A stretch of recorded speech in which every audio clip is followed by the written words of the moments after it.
अस्सलाम वालेकुम दोस्तों, हमारे इस चैनल अमलियात हिकमत और साइंस पर तमाम दोस्तों को वेलकम।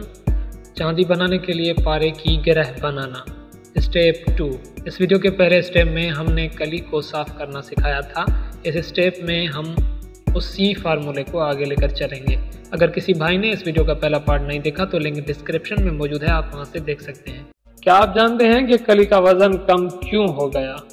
क्योंकि उसके अंदर मौजूद मिलावट शुदा चीज़ें यानी कचरा खारिज हो जाएगा और कली बिल्कुल साफ होकर आपको मिलेगी।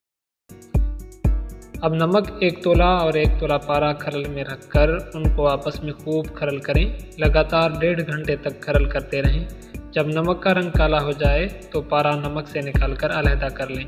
अब उस पारे के वज़न के बराबर साफ़ की हुई कली निकाल लें। वो कली जो हमने पहले स्टेप में तैयार की थी। अगर किसी भाई ने इस वीडियो का पहला पार्ट नहीं देखा तो लिंक डिस्क्रिप्शन में मौजूद है, आप वहाँ से देख सकते हैं।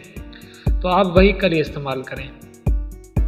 कली को निकालकर कुठाली में रखें और उस कुठाली को जलते हुए अंगारों पर रख दें। जब ये कली पिघलकर पानी हो जाए तो अब उसमें साफ़ किया हुआ पारा डाल दें और जल्दी से कुठाली को आग से बाहर निकाल कर रख दें। ये लीजिए जनाब, कली और पारे की गिरह तैयार है। पहले स्टेप में हमने आपको कली साफ़ करना सिखाया था। इस स्टेप में हमने आपको गिरह बनाना सिखाया है और आगे आने वाले स्टेप में हम इस फार्मूले को आगे बढ़ाते हुए इसका अक्सीर तेल बनाएंगे जो हम चांदी बनाने के लिए इस्तेमाल करेंगे।